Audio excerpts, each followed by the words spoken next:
Adjustment करके काम किया, जिसका प्रतिफल अब नतीजों में दिखाई दे रहा है। रुझान धीरे धीरे नतीजे बनते जा रहे हैं। और वेद शर्मा जी, ये थोड़ा सा मैं समझना चाहूंगा, अब तो 200 का डबल सेंचुरी तक की बात होने लगी है। यहां तक आप सोच रहे थे कि आंकड़ा पहुंचेगा, और क्या ऐसी नौबत भी आ जाएगी कि अगर तेजस्वी अपनी सीट हार जाते हैं तो क्या ऐसी नौबत भी आ सकती है कि विधायक दल का नेता नॉन लालू फैमिली से बन जाए? देखिए, ये बहुत ज़रूरी है, क्योंकि राजनीति किसी परिवार की बपौती नहीं है। जैसे गांधी परिवार के अंदर एक तरह का एक घमंड, एक तरह का उनके दिमाग के अंदर एक फितूर ये बैठा हुआ है कि इस देश के अंदर प्रधानमंत्री कौन होगा हम तय करेंगे। जैसे देखा कि देश में यूपीए 1 यूपीए 2 में एक ऐसा प्रधानमंत्री मिला कि प्रधानमंत्री कागजों में तो वही थे, पर जो है कागजों पे साइन किसी और के चलते थे या सहमति किसी और की चलती थी। तो वहाँ वो कहीं ना कहीं कमोबेश जो है बिहार में पुनरावृत्ति करने की कोशिश की जा रही है। पर मेरा ध्यान एक दूसरे आंकड़ों की तरफ ज्यादा गया है कि मेरी यदाशत में बिहार में शायद ये पहला चुनाव होगा जहां पर किसी एक बूथ पर भी पुनर्मतदान की आवश्यकता नहीं पड़ी, रीपोलिंग नहीं हो रहा है, जहां पे एक गोली नहीं चली, कोई दंगा नहीं हुआ, और इतने शानदार तरीके से ये पूरा चुनाव हुआ। 68 लाख से अधिक वोट काटने के बावजूद, एसआईआर की पूरी प्रक्रिया होने के बावजूद, किसी बूथ पर एक बंदा ये खड़ा होके नहीं बोला कि जी मेरा वोट गलती से कट गया। पर कौन खड़ा हुआ? चुनाव चल रहा है बिहार में और राहुल गांधी बात कर रहे हैं 1 साल पुराने हरियाणा चुनाव की।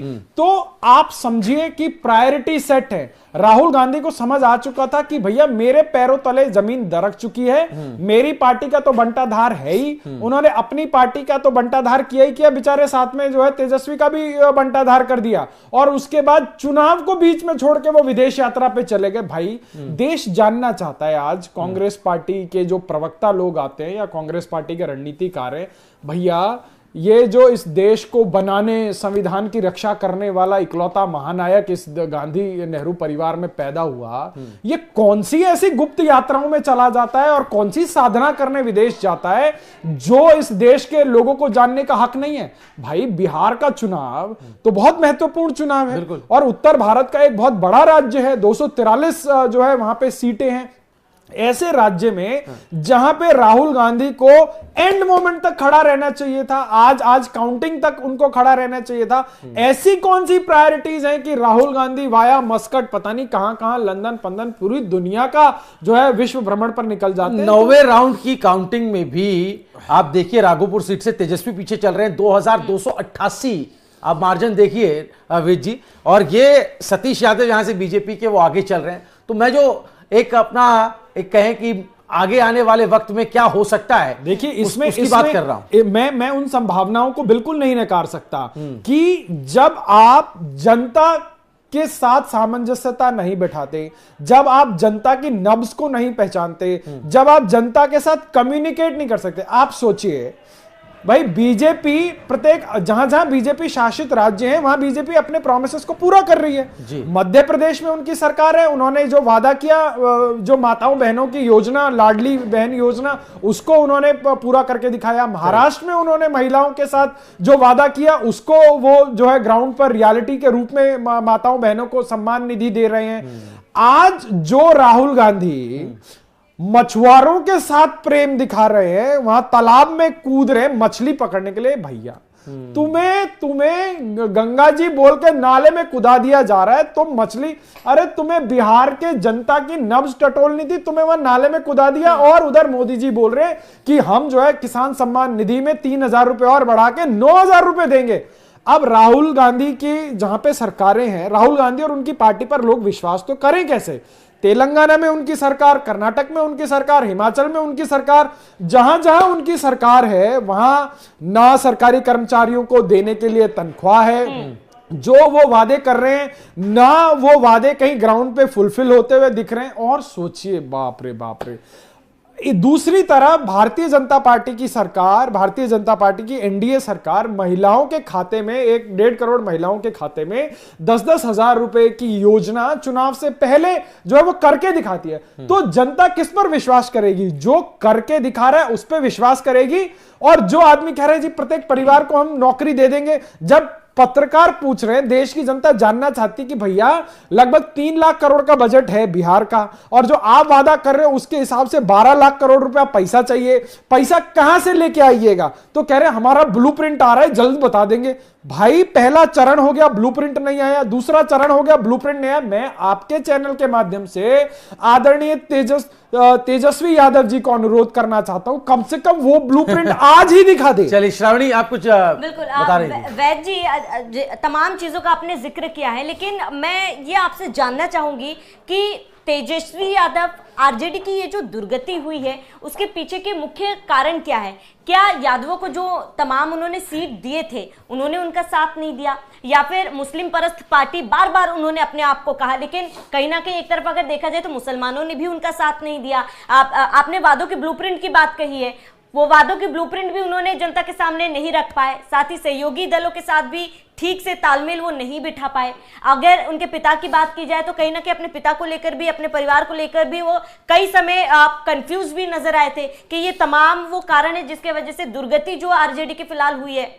देखिए श्रावणी, बहुत सिंपल शब्दों में मैं इस चीज को रखूंगा कि कांग्रेस वो झाड़ है जिस पौधे के ऊपर डाल दो वो पौधा बर्बाद है। एक होता है ना वो पीली सी एक क्या बोलते हैं उसको, वो आप किसी पेड़ पर डाल दो तो वो पूरी तरीके से उस पेड़ को घेर लेता है। तो कांग्रेस ही बर्बादी का जड़ है। जब भाई आप पिछले चुनाव में देख चुके हो कि 70 सीटें कांग्रेस को देने के बाद कांग्रेस का क्या हश्र हुआ, अब आप सोचिए इस चुनाव की पटकथा देखिए, बड़ा आनंद आएगा। इस चुनाव पे घंटों चर्चा कर सकते हैं, एंटरटेनमेंट कम नहीं होगा। एक तरफ एंटरटेनमेंट का बहुत बड़ा फैक्टर है जनसुराज वाले भैया जो बिहार में परिवर्तन लाने के लिए चले थे और वो खुद ही चुनाव नहीं लड़े, है ना, वो दुनिया को चुनाव लड़ाते हैं, वो खुद चुनाव नहीं लड़े, और उसके बाद आज कह रहे हैं कि बिहार में ये जो मुद्दों पर जो फाइट हुए हमारी वजह से हुई। हाँ भैया हाँ, अमेरिका में जो डोनाल्ड ट्रम्प राष्ट्रपति बना है वो भी तुम्हारे जनसुराज की वजह से बना है ना। तो कन्हैया कुमार एक बड़ा फैक्टर है। अब आप सोचिए, कन्हैया कुमार एक कम्युनिस्ट विचारधारा से आते हैं, फिर वो कांग्रेस के ब्लू आइड बॉय बन जाते हैं, और इस पूरे बिहार चुनाव में कन्हैया कुमार ने लगभग 2 महीने का डेरा बिहार में डाल रखा था। कांग्रेस का हाल क्या है साहब? राहुल गांधी के पीछे पीछे घूम रहे थे, कई जगह राहुल गांधी की वैन में कन्हैया कुमार को चढ़ने नहीं दिया, और कांग्रेस की कोई भी पीसी होती थी तो वो फ्रंट से लीड कर रहे थे। अब जो जिस क्षेत्र से कन्हैया कुमार चुनाव लड़ते हैं वहां का हाल देखिए, वहां बर्बाद है कांग्रेस, वहां पे कांग्रेस का कोई नाम लेवा नहीं है। आज कांग्रेस की हालत ये हो गई है कि एक जो है वैगनार में बैठ के कांग्रेस के विधायक जो है कल विधानसभा पहुंचा करेंगे। तो जो लोग इस देश में जो है दिल्ली के चुनावों पर बहुत बड़ी बड़ी बातें करते थे, जो बड़े बड़े पोलस्टर इससे पिछले वाले गुजरात के चुनाव में जब कांग्रेस 99 सीट लाई थी तो कांग्रेस की मॉरल विक्ट्री के भजन गाते थे, आज इस सुपड़े साफ के ऊपर आप ना राजदीप सरदेसाई को बोलते हुए देखेंगे ना जो बहुत बड़े बड़े और हालात तो वेजी ये हो गए कि AIMIM से भी कम संख्या कांग्रेस दर्ज कर रही है बिहार में। अरे आप AIMIM को छोड़िए साहब, आप उसको देखिए, कुशवाहा जी की पार्टी देख लीजिए, हमको देख लीजिए, आप कम्युनिस्ट पार्टी देख लीजिए। आज कम्युनिस्ट पार्टी फिर भी 5-6 सीटों पर लीड कर रही है, कांग्रेस बमुश्किल 4 सीटों पे। तो ये होता है, बात करें तो वो भी 6 में से भुवन जी 4 सीटें मिल रही है हमको, बाकी तमाम पार्टियों को। कांग्रेस तो कहां 61 सीटों में से 4 लेकर आ रही है। बिल्कुल, यही इसीलिए तो सवाल उठा रहे हैं। और सिर्फ ऐसा नहीं कि एक फैक्टर इसमें है, एनडीए कई फैक्टर्स में वोटों को अपने पाले में, जो ट्रेडिशनल वोट कहा जाता था आरजेडी का, चाहे यादव वोट बैंक ले लीजिए, मुस्लिम वोट बैंक ले लीजिए, जो जानकार बता रहे हैं कि इन सब में बीजेपी और एनडीए सेंध लगा पाने में कामयाब रही है और उनका भरोसा जीत पाने में कामयाब रही है। सबसे बड़ी बात है लोकतंत्र में जनता का भरोसा। आप इकबाल अगर आप पे आ जाए तो फिर आप सत्ता बना ही लेते हैं, काबिज कर, अपने आप को काबिज कर लेते हैं। लेकिन जी, कांग्रेस और आरजेडी की जो बर्बादी की पटकथा एक लाइन में मैं पूरी कर दूं कि बर्बाद गुलिस्तां करने को बस एक ही उल्लू काफी था, अंजामे गुलिस्तां क्या होगा, हर शाख पे उल्लू बैठा है। आपने उनकी वो तमाम सो कॉल्ड डॉक्टर लगाई हुई प्रवक्ताएं देखी होंगी जो चैनलों पर बहुत फूहड़ता के साथ, बड़े सरकास्टिक उसके साथ, बिना किसी तथ्य के, बिना किसी फैक्ट्स के हंसते हुए और बड़े अजीब अजीब से जो है टीका टिप्पणियां करती थी। मैं उन बहनों को आज ढूंढ रहा हूं वो कौन कौन से चैनलों पर हैं और कैसे अपनी पार्टी को डिफेंड कर रही है। तो ऐसा होता है जब आप जनता से कट जाते हैं, जब आप सोचिए, नाम लगा दिए जननायक। वाह वाह वाह वाह वाह। जननायक कौन होता है? जननायक वो होता है जो जनता के मुद्दों के लिए जो अपनी जान निछावर करने पे लगता है। जेपी, आप जयप्रकाश जैसे नेताओं को भूल जाते हैं, आप कर्पूरी ठाकुर जैसे नेताओं को भूल जाते हैं, और राहुल गांधी और जो है तेजस्वी यादव आज के जमाने के जननायक बनने की जो कोशिश करते हैं। तो ये पीआर प्रोपोगेंडा बहुत दिन तक चलते नहीं है और ये इनका गुब्बारा ऐसे ही फूटता है जैसे जो है सो कॉल्ड महागठबंधन का गुब्बारा आज फूट गया है। बिल्कुल। आप इसके साथ ही वैद जी, मैं आपसे ये जानना चाहूंगी, क्योंकि अक्सर चुनावों के बाद जब विपक्षी पार्टियां हारती है तो उनसे सवाल किया जाता है कि आत्ममंथन जरूर करिएगा कि इसके पीछे क्या कारण रहे हैं। लेकिन अब ये बात कहूंगी कि चाहे हरियाणा चुनाव की बात कर ले, छत्तीसगढ़ की बात कर ले, उड़ीसा की बात कर ले, मध्य प्रदेश की बात कर ले, महाराष्ट्र की बात कर ले, हर जगह कांग्रेस को कहीं ना कहीं मात मिली है। क्या किसी भी चुनाव के बाद कांग्रेस ने आत्ममंथन नहीं किया? मैं आपको यही कह रहा हूं ना, कांग्रेस एक अति आत्मविश्वास से भी आगे एक घमंडी पार्टी हो गई है। आज आप कांग्रेस के अंदर देख लीजिए, कांग्रेस के अंदर कौन नेता है? युवा नेता के नाम पे आप किसको देखते हैं? आप इनके प्रवक्ताओं को देखिए, जमानत जब्त वाले लोग इनके जो है टीवी पर आकर बैठते हैं और उसके बाद उलूल जुलूल कुतर्कों के साथ जो है अपशब्द और ऐसी बयानबाजी। क्या देश की जनता नहीं देख रही है?